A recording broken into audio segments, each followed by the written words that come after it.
Em Filipenses, capítulo 2, do versículo 1 até o versículo 5, nós encontramos um tema extremamente oportuno para nós hoje, do século 21. Foi importante para a igreja de Filipos, os cristãos do primeiro século, a igreja do primeiro século. Também esses princípios são extremamente úteis para nós hoje do século 21. A importância da unidade cristã. Ele começa dizendo assim, Filipenses capítulo 2, do 1 ao 5, diz assim a palavra do Senhor. Se há, pois, alguma exortação em Cristo, alguma consolação de amor, alguma comunhão do Espírito, se há entranhados afetos e misericórdias, completai a minha alegria, de modo que penseis a mesma coisa, tenhais o mesmo amor, sejais unidos de alma, tendo o mesmo sentimento. Nada façais por partidarismo ou vanglória, mas por humildade, considerando cada um os outros superiores a si mesmo. Não tenha cada um em vista o que é propriamente seu, senão também cada qual o que é dos outros. E o versículo 5 ele conclui: tende em vós o mesmo sentimento que houve também em Cristo Jesus. O que Deus ele quer nos ensinar através do apóstolo Paulo? Ele estava preso num calabouço.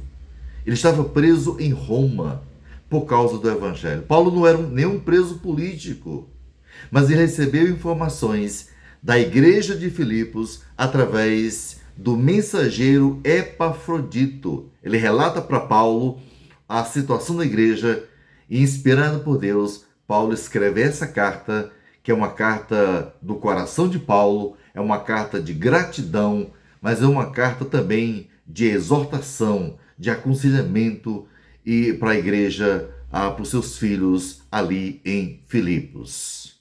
O que vamos aprender nessa mensagem? Primeiro, eu preciso saber.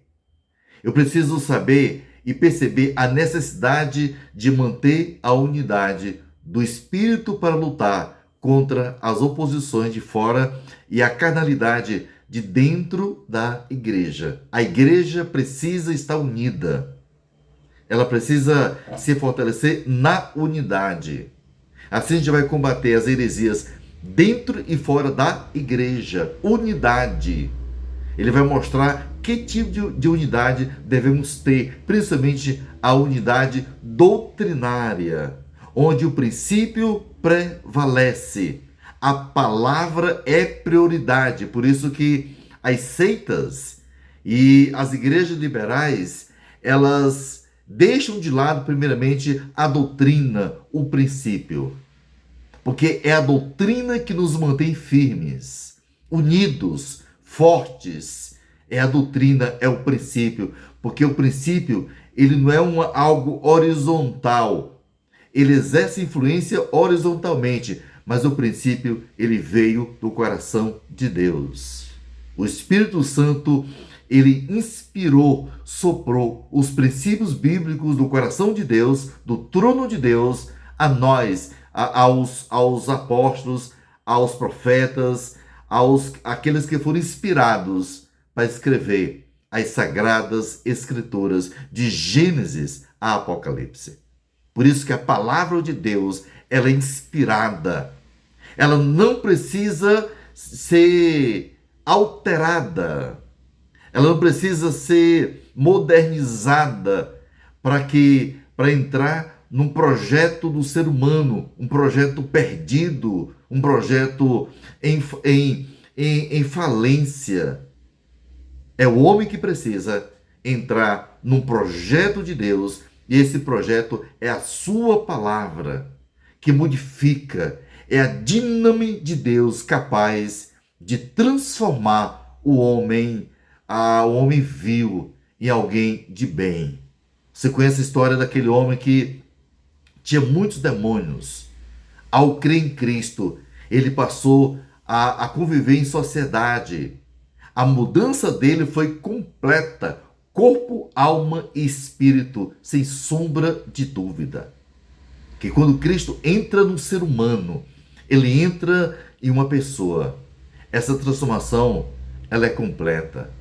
Jesus liberta o homem do álcool, da pornografia, dos vícios, da depressão e passa a dar a esse homem uma esperança de vida eterna. Por isso que o nosso coração é um coração que pulsa por missões, porque nós temos Cristo morando dentro de nós, que é exatamente a terceira pessoa da Trindade, o Espírito Santo de Deus. Quando a gente ouve a palavra, quando a gente crê nessa palavra, a gente entrega o nosso coração a Cristo, Efésios 1:13, a gente passa a fazer parte da família, a família de Deus, e nós somos morada do Espírito Santo para sempre.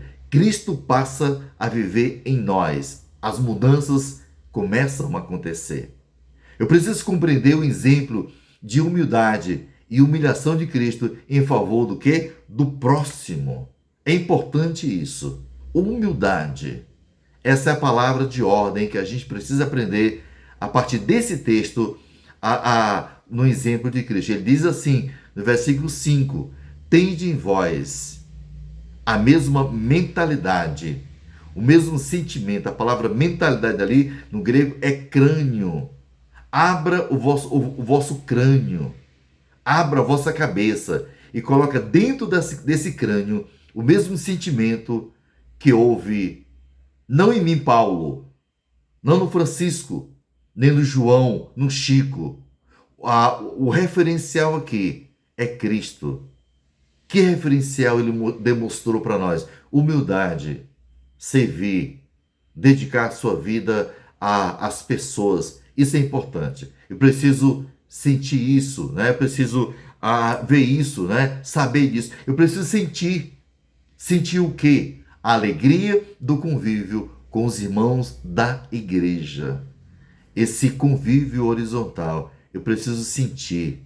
Eu preciso ter gozo com meu irmão, estar próximo dele, conviver com ele, amar essa pessoa com todos os seus defeitos.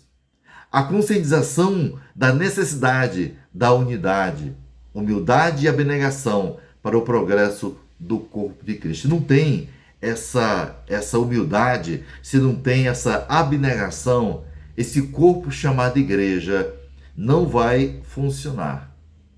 Esse organismo chamado igreja, esse organismo é composto de pessoas, gente como eu e você. Então a gente precisa entender isso. Esse corpo vai crescer quando há humildade. Dispor o coração para lutar com os irmãos pela unidade e fidelidade da Igreja de Cristo. E eu preciso agir, não apenas saber, sentir, mas eu preciso agir como membro desse corpo, contra as divisões e pela unidade da fé evangélica. As desavenças, a falta de unidade sempre existem e vão existir dentro das igrejas cristãs, igrejas históricas. Eu preciso lutar para que a unidade aconteça dentro das igrejas, a partir da minha luta, da minha batalha. Eu preciso também agir, humilhar-se voluntariamente, como Cristo fez por amor. Paulo está extremamente preocupado com os relacionamentos que existem dentro da igreja de Filipos. Diz assim no versículo 27 do capítulo 1, ele diz assim para nós, 1:27, ele diz assim: vivei acima de tudo, por modo digno do evangelho de Cristo, para que, ou indo ver-vos, ou estando ausente, ouça no tocante a vós outros, que estáis firmes, em um só espírito, como uma só alma, lutando juntos pela fé evangélica. Olha que coisa! Que estáis firmes em um só espírito, como uma só alma, lutando juntos. É uma luta pela unidade. É a luta pela sã doutrina Diz o capítulo 2, versículo 2, ele diz assim, 2 e 2, ele diz, que penseis a mesma coisa. Ele não está falando de todo mundo ter o mesmo pensamento, mas o pensamento doutrinário, o mesmo princípio. Isso forma uma igreja bíblica. Eu não posso ter unidade com um grupo que pensa doutrinariamente diferente da Bíblia. Isso é ecumenismo. A unidade é isso, Paulo diz, que penseis a mesma coisa, tenhais o mesmo amor, sejais unidos de alma, tendo o mesmo que? Sentimento. Não há dúvida de que a nossa alegria cristã, depende muito dos nossos relacionamentos com o povo que nós vivemos. Essa alegria é importante para o corpo de Cristo chamado igreja. Provavelmente, o maior problema em nossas igrejas hoje são as divisões, as panelinhas, os atritos entre irmãos. Não podemos nos regozijar no Senhor se não estamos falando com algum irmão na igreja, se tem mágoas, rancor, ódio, corações amargurados. Isso não pode, a igreja não pode funcionar. O hóspede celestial, ele não vai agir numa igreja que tem divisão, tem mágoa, tem rancor. O amor cura a amargura. Sem dúvida, a maior necessidade da igreja é viver, versículo 27, acima de tudo, por modo digno do Evangelho de Cristo. Duas grandes verdades que nós encontramos aqui em Filipenses 2. Qual é a primeira verdade, pastor Cosmo? É que a unidade espiritual da igreja, essa unidade que Paulo fala aqui, nessa carta do seu coração, onde ele estava preso, em uma carta que foi conduzida até a igreja através de Epafrodito. Primeira coisa importante a respeito da unidade da igreja, desse organismo, é que a unidade da igreja ela é produzida por Deus. É Deus que produz essa unidade. É uma obra exclusiva do Deus triuno, de Deus, Deus Pai, Deus Filho e Deus Espírito Santo. Não podemos produzir unidade, mas apenas o que? Mantê-las. É Deus que produz. É a unidade que vem do céu. Ele que age na vida das pessoas. Essa unidade não é externa, mas ela é interna. Ela não é unidade denominacional, mas ela é unidade o quê? Espiritual. Por isso que é extremamente importante que eu possa manter a minha comunhão pessoal com Deus, com a Bíblia, na oração, no devocional. Essa relação é vertical. Ela precisa ser prioridade na vida de um cristão, para que haja uma unidade, o quê? Horizontal, a nível de igreja. Essa unidade é construída sobre o fundamento da verdade. No livro de Efésios, capítulo 4, versos de 1 a 6, mostra que nenhuma unidade, aos olhos de Deus, essa unidade pode ser fora das Sagradas Escrituras. Por isso que eu não posso me unir num projeto espiritual com um grupo religioso que não abraça a mesma doutrina, a mesma palavra. Eu não posso me juntar a um grupo ou a pessoas que creem que a Bíblia ela contém a palavra de Deus. A Bíblia não contém a palavra de Deus. A Bíblia ela é a palavra de Deus. De Gênesis a Apocalipse é a palavra do Senhor. Inspirada, plena, inerrante. É Deus falando ao nosso coração. A Bíblia não precisa de mudanças. Quem tem que mudar é o homem e não a Bíblia e não Deus. O autor da Bíblia é a terceira pessoa da Trindade, o Espírito Santo de Deus. Por isso que toda igreja bíblica, fundamentalista, ela precisa ser fundamentada na palavra do Senhor, Bíblia Sagrada. A tendência ecumênica de unir todas as religiões, afirmando que a doutrina divide enquanto o amor une, é um engano, é uma falácia. Não existe unidade na igreja fora da palavra. Por isso que não devo se juntar a nenhum grupo religioso na questão de adoração, na questão do louvor, se esse grupo não traz a mesma fé, a mesma doutrina que eu acredito. A segunda coisa que eu aprendo aqui, nesse texto, é que a unidade da igreja precisa ser preservada com diligência.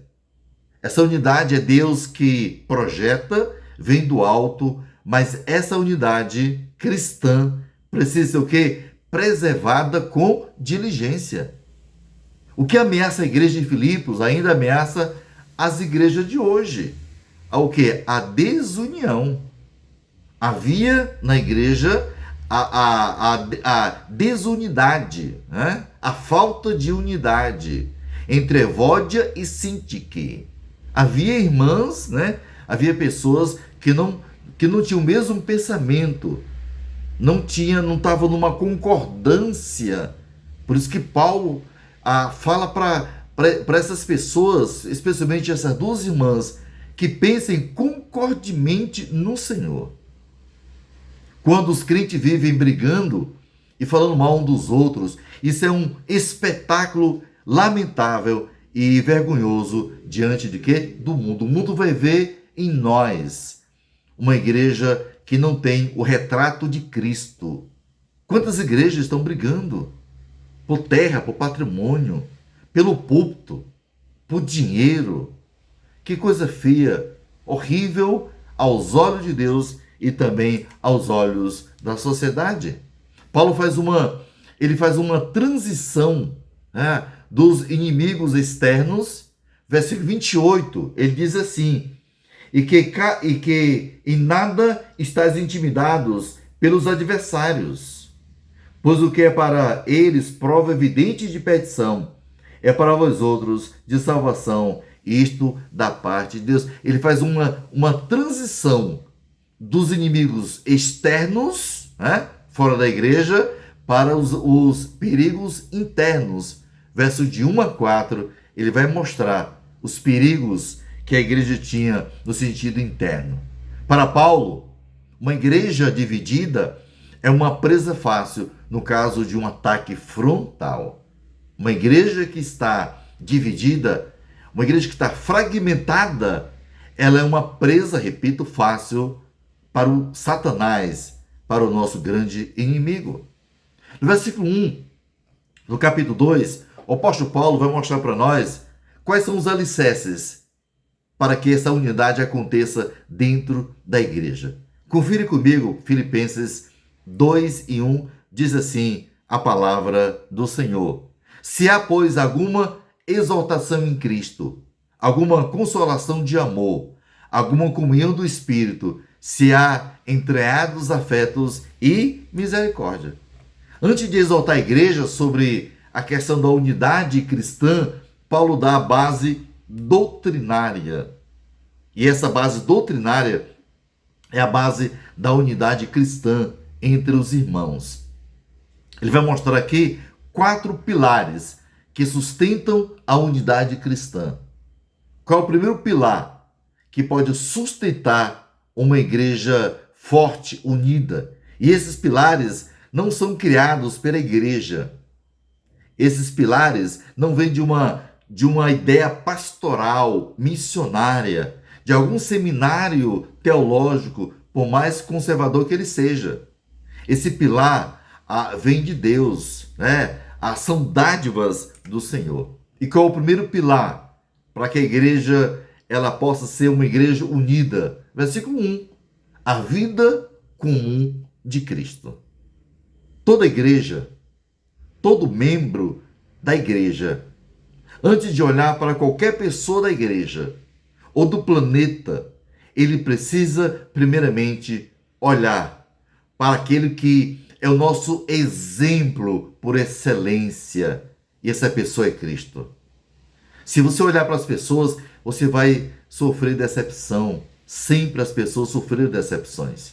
Eu preciso olhar para a vida comum de Cristo. Quando a gente tira os nossos olhos da pessoa de Cristo, do Filho de Deus, a gente começa a sucumbir, naufragar na nossa fé. Eu preciso focar os nossos olhos na pessoa de Cristo, olhar para Cristo. Você nunca vai encontrar decepção. Nunca. Nunca tire os seus olhos da pessoa de Cristo. Ele é o nosso exemplo por excelência. Paulo, ele não foca nele próprio. Ele quer colocar os olhos da igreja na pessoa de Cristo. E é exatamente essa pessoa que Paulo está olhando. O viver, para mim, quem é? É a igreja? Não. São os donativos que Epafrodito levou? Não. O viver, para mim, é Cristo. Eu sei em quem tenho crido. Estou bem certo que Ele é poderoso. Então, Cristo era a razão, o foco da vida desse homem chamado Paulo de Tarso. Então, a vida comum de Cristo. Há uma obrigação colocada por Deus sobre os filipenses. A vida comum de Cristo deveria unir os crentes de Filipos. Esta vida comum em Cristo estabelece a base de quê? A base é a condição para a harmonia e a paz. Uma igreja só pode ter paz. Uma igreja só pode ter harmonia se tiver Cristo como centro. Quando eu tiro meus olhos de Cristo e coloco no meu próprio umbigo, no meu próprio eu, a igreja começa a cair, a sucumbir, repito. Começa as facções, as brigas. Porque cada pessoa está querendo ser mais importante do que outra pessoa. A gente não vai para a igreja para receber uma adoração, para receber um culto. A gente vai à igreja para adorar aquele que é o Deus verdadeiro. Nós vamos para servir. A gente não vai lá para ser reconhecido, mas para reconhecer aquele que é o Rei dos Reis e o Senhor dos Senhores, Cristo Jesus. Então, toda vida que você for à igreja para adorar, não é para receber adoração, é para adorar, é para servir. Vá com o coração aberto, transparente, limpo. Estou aqui para adorar. Nem sempre vou à igreja para pregar. Domingo fui em uma igreja em Voti para assistir a pregação sobre o Dia das Crianças. Algo muito bacana, muito bom. Pastor também é ovelha. Ele precisa ouvir. Ninguém pode viver unido a Cristo e ao mesmo tempo odiando o seu semelhante. Quantos crentes estão indo para a igreja com os corações dilacerados, despedaçados, fragmentado pelo pecado, pelo ódio, pelo pecado de estimação. Eu preciso consertar minha vida com Deus, abrir meu coração para o Senhor, pedir perdão, consertar a minha vida, se eu quiser ser um verdadeiro adorador do Senhor. A segunda coisa que eu aprendo aqui nesse texto, no versículo 1, o segundo pilar para a unidade da igreja é a consolação de amor. Diz 2 e 1, né? Se há, pois, alguma exortação em Cristo, alguma consolação de amor, alguma unidade do Espírito, se há entranhados afetos e misericórdias. É interessante a gente entender que a consolação de amor, a qualidade fundamental do cristão deve ser o amor. É impossível eu ser crente sem amor. A marca do crente é o amor. É amar as pessoas do jeito que as pessoas são. Eu preciso amar as pessoas com o amor de Cristo, com o mesmo amor que Ele amou, do jeito que as pessoas são, com seus defeitos. Isso é amor. João 3,16, porque Deus amou, ágape. Eu preciso amar minha esposa Sulamita, os meus filhos Wendel Lucas e Wagner Daniel, a minha nora Sara, minhas netinhas, minha futura nora Manu, todos. Eu preciso amar com amor ágape. Esse amor, esse mesmo amor que Deus nos ama. Há um amor sacrificial, um amor de entrega. Por isso a qualidade fundamental do crente é o amor.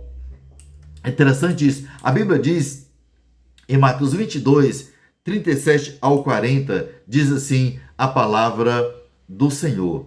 Respondeu-lhe Jesus: amarás o Senhor teu Deus de todo o teu coração, de toda a tua alma e de todo o teu entendimento. Este é o grande e primeiro mandamento.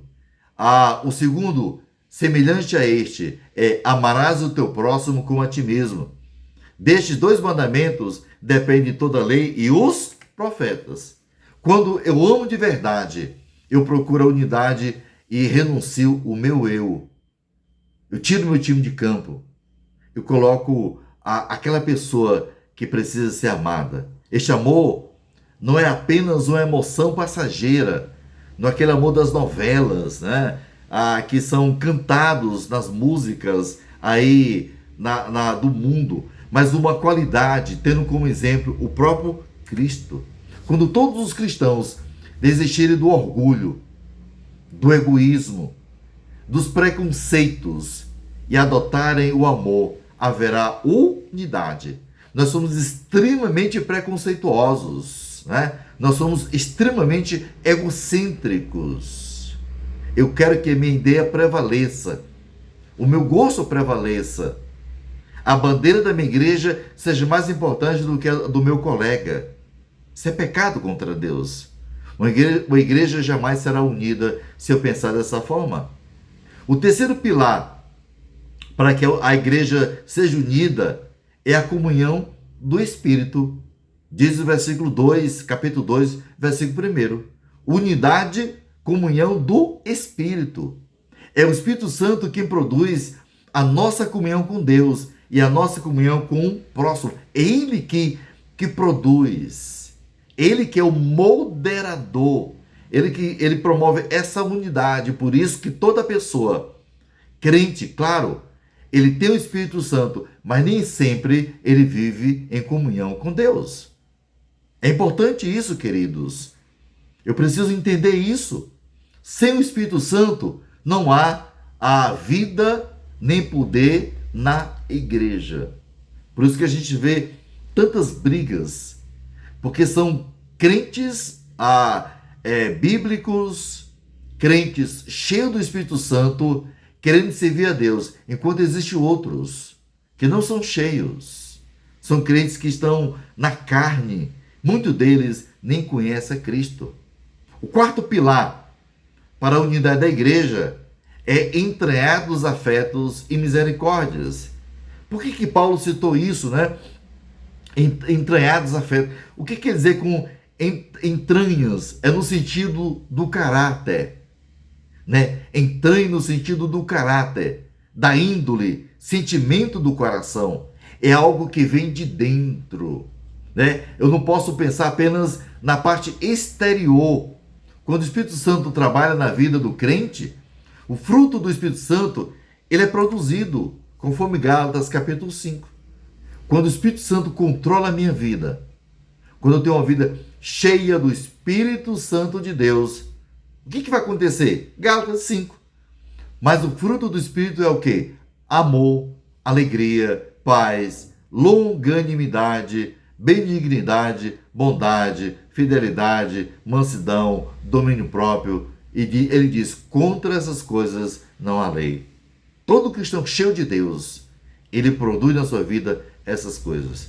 Afeto refere-se à sensibilidade para com as necessidades e o sentimento dos outros. Ele cita misericórdia, é a palavra compaixão.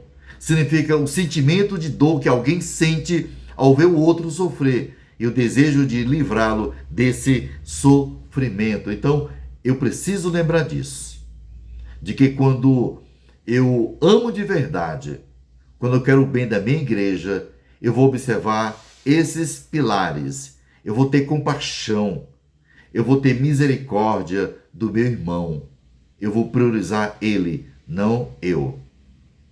Foi assim que Cristo fez.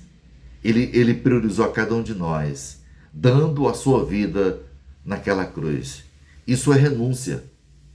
Isso é renunciar o céu, renunciar a eternidade para estar entre nós. E ele deu a sua vida. E ele quer que a gente possa confiar e ter o mesmo sentimento que houve em quem? Em Cristo Jesus. Toda desarmonia na igreja de Deus é a falta de entranhados afetos, é a ausência de misericórdia.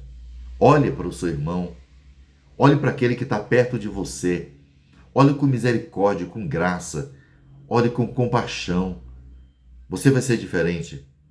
Você vai começar a ver as pessoas pela mesma ótica de Cristo. Compaixão, pena. Você vai amar as pessoas, não aquela pena de coitadinho, mas você vai dar para as pessoas o que realmente elas precisam.